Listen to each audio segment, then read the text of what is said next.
सभी का स्वागत है।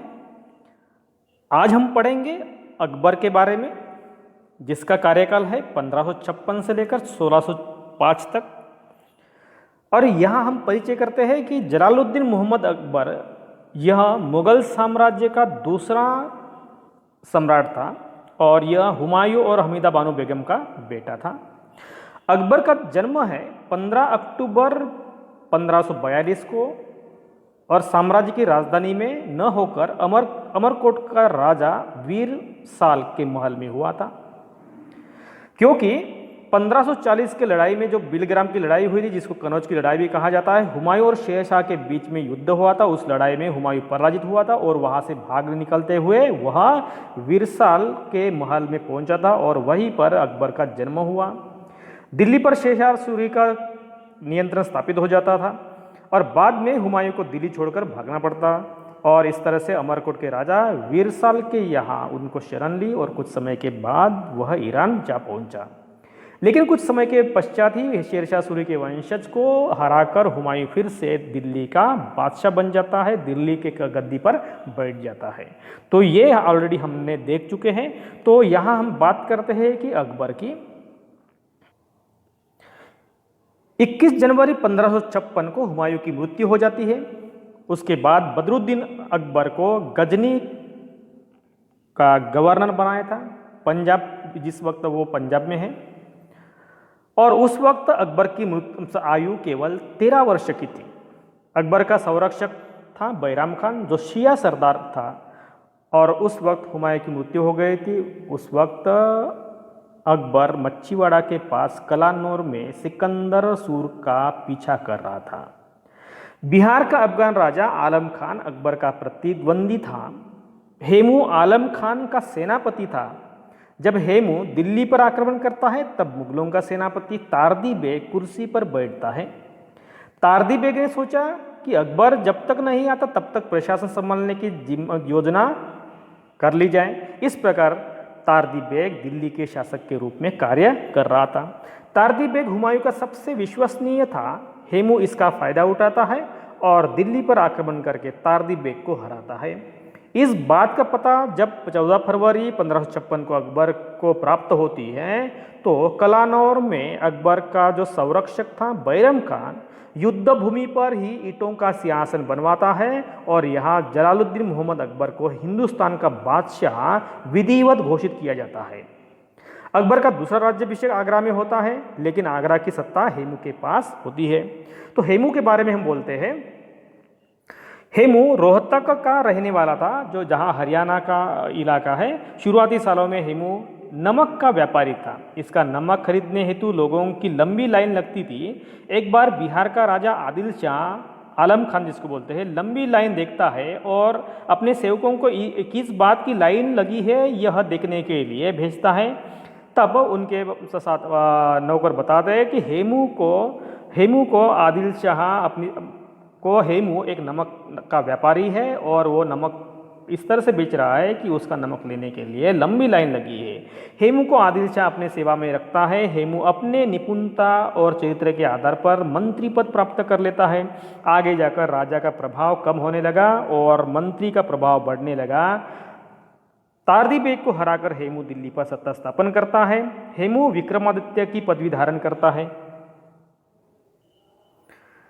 हेमू दिल्ली पर बैठने वाला अंतिम हिंदू सम्राट था। तारदी बेग को मारते निकालते हुए वह कहता है कि तुर्कों को जाकर कहना कि वह आगरा की तरफ ना जाए। हिंदुस्तान हिंदुओं का था, वैदिक संप्रदाय के लोगों का था। अंततः राज भी वही करेंगे। इससे प्रतीत होता है कि हेमू हिंदुस्तान के कितने देशभक्त थे। 8-9 महीने तक हेमू हिंदुस्तान के सिंहासन की शोभा बढ़ाते रहे। तारदी बेग जैसा ही पंजाब पहुंचता है, वहाँ हेमू की खूब प्रशंसा करता है। दिल्ली की सत्ता फिर से प्राप्त करना आसान नहीं है, यह बताता है अकबर को। अच्छा यही होगा कि हमें हमारे क्षेत्र पर लौटना चाहिए। तारदी बेग को इस समाचार से बैरम खान और अकबर की सेना हतोत्साहित हो जाती है। इससे क्रुद्ध होकर बैरम खान तारदी बेग का वध कर लेते हैं। उसका आरोप था कि तारदी बेग ने ही मुगल सेना में हतोत्साहन की भावना पैदा की थी। अब हेमू पर आक्रमण करने की रणनीति तैयार की जाती है। बैरम खान उज्बेक यूसुफजई और अपने सेनापतियों की मदद लेता है। अभी इस तरह से पानीपत की दूसरी लड़ाई का बैकग्राउंड तैयार हो जाता है। यहाँ हम अकबर का थोड़ा सा और परिचय करते हैं कि जैसे कि अकबर का जो शासनकाल है 1556 से लेकर 1605 तक था। जन्म 15 अक्टूबर 1542 को हुआ है। अमरकोट के राणा वीरसाल के महल में हुआ था। पूरा नाम था उनका जलालुद्दीन अकबर। राज्याभिषेक 14 फरवरी 1556 को पंजाब के कलानौर में नामक स्थान पर हो गया जब उनकी उम्र 13 साल थी। संरक्षक थे बैरम खान जो 1556 से लेकर 1560 तक, क्योंकि छोटी उम्र होने के कारण संरक्षक के रूप में अकबर को कार्य संभालना पड़ा। उनकी राजधानी फतेहपुर सीकरी थी, वो जो आगरा के पास है। यहाँ हम देखते हैं कि अकबर का राज्याभिषेक किस तरह से हुआ है। हुमायूं की मृत्यु के पश्चात पंजाब के कलानौर नामक स्थान पर 14 फरवरी 1556 को 14 वर्ष की आयु में उनका राज्याभिषेक होता है। जैसे ही और अल्पायु होने के कारण बैरम खान संरक्षक के रूप में कार्य करता है और उसको ऐसा नियुक्त किया गया। अकबर ने उसे अपना वजीर नियुक्त किया और खान खाना की उपाधि नवाजी थी। तो कभी कभी क्वेश्चन होता है कि बैरम खान को अकबर ने किस पदवी से कौन सी पदवी दी थी या कौन सी पदवी से नवाजा था। तो खान आना नाम से, और वो यह 1556 से लेकर 1560 तक अकबर बैरम खान के संरक्षण में ही रहता है। पानीपत का द्वितीय युद्ध की हम बात करते हैं। जैसे देखिए तो पानीपत के मैदान पर दोनों सेना आमने सामने है। कौन कौन से? अकबर वंश विरुद्ध हेमू, और हेमू को ही विक्रमादित्य कहा जाता है। कि शुरुआती में हेमू मुगल सेनाओं पर भारी हो रहा था। हेमू के पास तोप नहीं थे। बैरम खान ने ईरान से तीरंदाज बुलाए थे। हेमू संपूर्ण शरीर कवच से ढका था। शरीर में सिर्फ उसकी आंखें ही दिखती थी। सर पर शिरस्त्राण था। बैरम खान ने तीरंदाजों को हेमू की आंखों को लक्ष्य करने का आदेश दिया और एक तीर हेमू के आंखों को लगती है और वह जख्मी हो जाता है। पूरी सेना में अफरा-तफरी मच जाती है। हेमू को पकड़ा जाता है और अकबर जीत जाता है। तो इस तरह से पानीपत के द्वितीय युद्ध में अकबर को बड़ी सफलता मिल जाती है। यहां हम देखते हैं कि पर्दा शासन या पेटीकोट शासन किसको कहते हैं।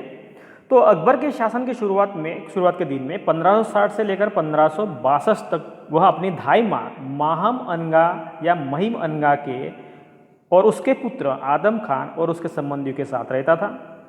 और इस तरह से अकबर के शासन पर उनके संबंधियों का काफ़ी प्रभाव था। और इन 2 वर्ष के शासनकाल को पर्दा शासन या पेटीकोट सरकार भी कहा जाता है। तो यहाँ देखते हैं कि हम उनकी जो माता थी हमीदा बानो, जिसे मुगल दरबार मरियम हक्कानी नाम से जाना जाता है, और पिता नासिरुद्दीन मोहम्मद हुमायूं थे। मरियम जो थी मुगल वंश को वारिस देने वाली थी। जब हरकाबाई ने अकबर के पुत्र सलीम को जन्म दिया था तब उसको मरियम उजबानी उपाधि दी गई थी। और लालन पोषण जो है मेवात में हुआ। पहला विवाह है उनका 9 वर्ष के आयु में अपने चाचा हिंदाल की बेटी रुकैया बेगम के साथ हुई थी अकबर की शादी। 1556 में 13 साल की आयु में अकबर हिंदुस्तान का सम्राट बन जाता है। 1556 से 1560 तक अकबर की तरफ से बैरम खान जो प्रशासन देखता है 1556 से लेकर 1560, और अकबर बड़ा होने पर बैरम खान की कुछ आदतें या कुछ व्यवहार अकबर को पसंद नहीं आते हैं और अकबर अपने हरम में व्यस्त रहता था। अकबर की धाई माँ जीजी अनगा भी बैरम खान के बारे में अकबर के कान भरती थी, अकबर को बरगला देती थी। अकबर को हाथियों की लड़ाई देखने का शौक था। एक बार ऐसा हुआ कि एक हाथी बैरम खान के रस्सियों को तोड़कर सामने आया तो उसने महावत को सजा देता है। यह अकबर को पसंद नहीं आया और इस तरह से अकबर और बैरम खान के बीच में एक मनमुटाव बन जाता है। बैरम खान एक शिया सरदार था। अकबर के दरबार में सुन्नी सरदारों की संख्या ज़्यादा थी। तारदी बेग जो सुन्नी सरदार की हत्या बैरम खान करता है, इससे सभी सुन्नी सरदार बैरम खान के विपक्षी बन जाते हैं। 1560 में अकबर और बैरम खान के बीच एक लड़ाई होती है। यह युद्ध तिलवाड़ा स्थान पर हुआ है। बैरम खान को पकड़कर अकबर के समक्ष पेश किया जाता है और अकबर ने बैरम खान के सामने 3 शर्तें रखी थी। पहली शर्त ऐसी थी, चंदेरी या कन्नौज को वह संभाले। दूसरी शर्त थी, सुरक्षा सलाहकार बने। तीसरी शर्त थी, मक्का तीर्थ पर चले जाए। तो बैरम खान अपने वर्तमान पद से निचला पद नहीं चाहता था, क्योंकि वह संरक्षक था, तो इसीलिए उसका पद ऊंचा था। इसलिए वह मक्का की यात्रा पर जाना पसंद करता है। मक्का यात्रा की ओर जाता मतलब सक्रिय राजनीति से वो संन्यास लेना था उसको, उन्होंने ले लिया। जब 1560 में बैरम खान मक्का मदीना की ओर निकला तो गुजरात में पाटन के पास मुबारक खान पठान ने उसकी हत्या कर दी। मुबारक खान पठान के पिता की हत्या मच्छीवाड़ा युद्ध में बैरम खान द्वारा की गई थी और उसका वो बदला लिया। बैरम खान की मृत्यु के बाद उसकी विधवा सलीमा बेगम के साथ अकबर शादी कर लेता है। उसका बेटा अब्दुल रहीम को उच्च शिक्षा की व्यवस्था उसको उच्च शिक्षा दी जाती है। वही आगे जाकर अब्दुल रहीम खान ए खाना उसको पदवी प्राप्त होती है। अकबर के नवरत्न में से वह एक है। अब्दुल रहीम को अकबर द्वारा फर्जन की भी उपाधि दी जाती है। और पेटीकोट शासन के बारे में हम बोलते हैं कि बैरम खान की मृत्यु के बाद पेटीकोट शासन शुरू होता है। इसमें अकबर की धाई माँ जीजी अनगा की अहम भूमिका होती है। महम अनगा उसका वास्तविक नाम था। अकबर के हाथ में वास्तविक सत्ता आने से पहले जीजी अनगा ही कार्यभार देखती थी। जीजी अनगा का बेटा आदम खान था। आदम खान एक अच्छा योद्धा था, पर चरित्र में बहुत ही कमजोर था। आदम खान की वजह से ही पेटीकोट शासन समाप्त होता है। 1561 में अकबर का पहला आक्रमण मालवा पर होता है, जहां मालवा का शासक बाज बहादुर था। बाज बहादुर संगीत प्रेमी था, उसकी पत्नी रूपवती थी। मालवा की राजधानी सहारनपुर को नियंत्रण में कर लिया था। मालवा पर अकबर स्वयं नहीं आया था, यहाँ आदम खान द्वारा आक्रमण किया गया है। आदम खान यहाँ लूटपाट मचाता है, बाज बहादुर भाग जाता है। रूपवती अपने सतीत्व को बचाने का प्रयास करती है। बाज बहादुर और रूपवती की समाधि वर्तमान उज्जैन को है। बाज बहादुर तानसेन का गुरु था। मालवा से प्राप्त लूट के बारे में आदम खान अकबर से छुपा कर रखता है। जीजी अनगा और आदम खान के संदेहास्पद वर्तनों से नाराज होकर अकबर ने आतंक खान को प्रधानमंत्री बनाया जाता है। इससे जीजी अनगा नाराज हो गई थी। जब अतंगा खान आदम खान को लुटे हुए धन के बारे में पूछता है तो आदम खान अतंगा खान पर हमला करके मार डालता है। आदम खान हरम की ओर अकबर की हत्या करने निकलता है। हरम में स्त्रियां चिल्लाती है, अकबर की नींद खुल जाती है। अकबर के अंगरक्षक आदम खान को पकड़ते हैं। अकबर आदम खान को किले से नीचे फेंकने की सजा देता है। ऊपर से आदम खान को नीचे फेंक दिया जाता है। आदम खान मरा नहीं था तो फिर से उसको ऊपर लाया जाता है और फिर से नीचे फेंक दिया जाता है। इससे जीजी अनगा सदमे में जाती है और इस प्रकार पेटीकोट शासन का अंत हो जाता है। कुछ दिन के बाद जीजी अनगा की भी मृत्यु हो जाती है और इस तरह से पर्दा शासन या पेटीकोट शासन का अंत हो जाता है। अगला मुद्दा है अकबर के सामाजिक सुधार की हम बात करते हैं। यहाँ अकबर अपने शासनकाल में सती प्रथा को समाप्त करने का वो प्रयास करता है। विधवा विवाह को भी उन्होंने कानूनी सम्मति दी थी। विवाह के लिए उम्र का भी निर्धारण किया था, जिसमें लड़कों के लिए कम से कम उम्र 16 साल और लड़कियों के लिए कम से कम 14 साल की तय की गई थी। 1562 में वह दास प्रथा को समाप्त कर देता है। 1563 में तीर्थयात्रा पर लगने वाला हिंदू पर लगने वाला कर था उसको भी समाप्त कर देता है। 1564 में गैर मुस्लिम प्रजा पर लगने वाला जजिया कर की भी वो समाप्त कर देता है। तो इस तरह से जजिया कर हिंदुओं पर लगने वाला, गैर मुस्लिमों पर लगने वाला कर था उसको वह समाप्त कर देता है। अकबर का इबादत खाना की हम बात करते हैं। 1571 में अकबर ने फतेहपुर सिकरी नामक नगर की स्थापना की थी और अपनी राजधानी आगरा से फतेहपुर सिकरी उन्होंने स्थानांतरित की थी। 1575 में अकबर ने इबादत खाना स्थापित किए और इसमें इस्लामी विद्वानों को ही आने की इजाज़त थी, परंतु इस्लामी विद्वानों की बेअदबी से नाराज होकर 1578 में इस इबादत खाना को सभी धर्मों के लिए खुला कर दिया है और सभी धर्मों के धर्मगुरुओं को यहाँ बुलाने लगे। इबादत खाना को बनाने का उद्देश्य यह था कि धार्मिक विषयों पर विचार विमर्श किया जाए और जो विभिन्न धर्मों की अच्छी बातें हैं उनका सम्मान किया जाए। आगे देखते हैं हम हल्दी घाटी का युद्ध। तो 18 जून 1576 को अकबर और महाराणा प्रताप के बीच में हल्दी घाटी का ये युद्ध होता है और इस युद्ध में मुगल सेना का नेतृत्व करने वाला है राजा मानसिंह। इस लड़ाई में, हल्दी घाटी की लड़ाई में अकबर प्रत्यक्ष रूप से नहीं आया, तो यह उसका नेतृत्व राजा मानसिंह ने किया है। मुगल और राजपूतों के मध्य यह भीषण युद्ध होता है जिसमें राजपूतों को स्थानीय भिल्ल जाति के लोगों ने सहयोग दिया था और युद्ध इतना विध्वंसकारी और भीषण था कि कुछ विद्वान इसकी तुलना महाभारत से करते हैं, महाभारत के युद्ध से तय करते हैं। इतिहासकारों का मत है कि इस युद्ध में ना कोई जीता ना कोई हारा, परंतु मुट्ठी भर मतलब कम से कम जो राजपूत थे उन्होंने विशाल मुगल सेनाओं को परेशान किया और उनके छक्के छुड़ा दिए और यह महाराणा प्रताप की जीत के रूप में ही माना जाता है।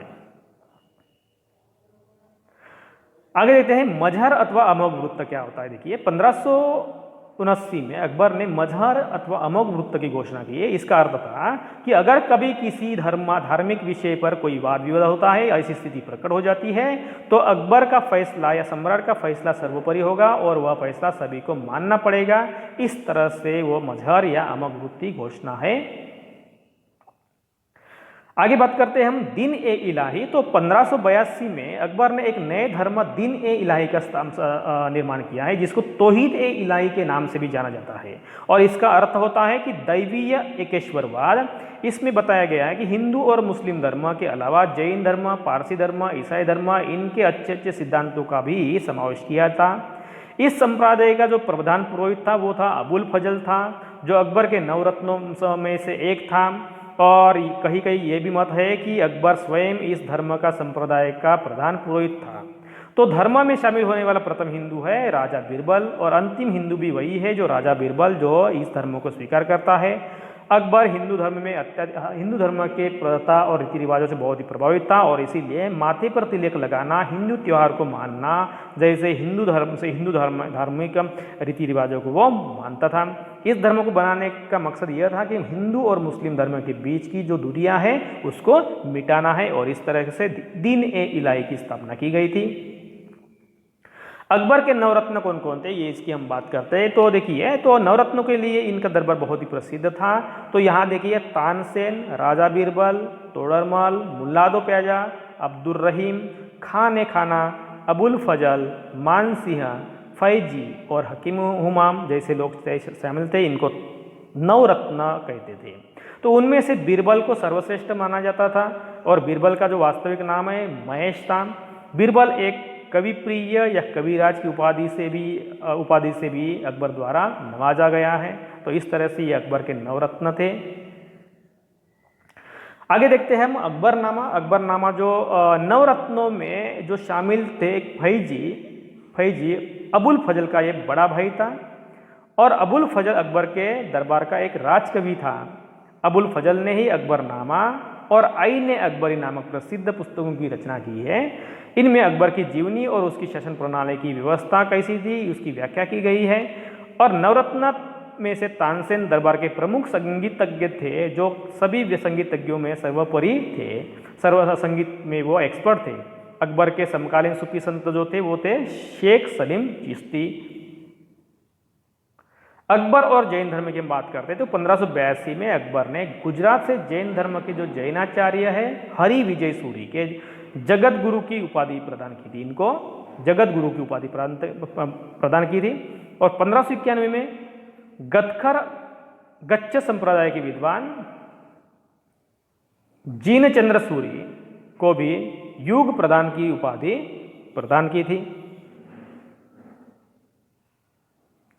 अकबर का प्रशासन की हम बात करते हैं तो अकबर ने 1583 में नए कैलेंडर सवन इलाही सवन की स्थापना की है और यह सूर्य पर आधारित था। और गुजरात को जब उनको विजय प्राप्त हुई थी तो फतेहपुर सीकरी में बुलंद दरवाज़ा उन्होंने बनवाया। अपने पूरे साम्राज्य में एक सरकारी भाषा भी उन्होंने घोषित की है, फारसी का प्रयोग करने लगे। वो एक समान मुद्रा प्रणाली की उन्होंने शुरुआत की।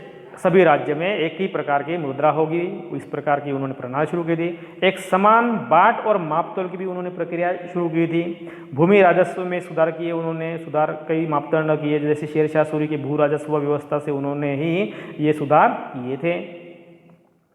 अकबर की मृत्यु की हम बात करते हैं तो अकबर को इतिहास में उसके सर्वधर्म सहिष्णुता के लिए ही जाना जाता है।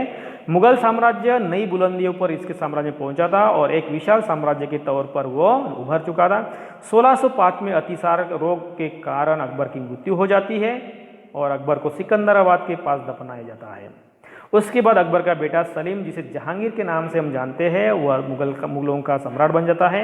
इतिहासकार लेनपोल कहते हैं कि अकबर के शासनकाल को मुगल साम्राज्य का एक स्वर्णिम काल कहा जाता है। तो इस तरह से अकबर के शासन का गुणगान किया जाता है।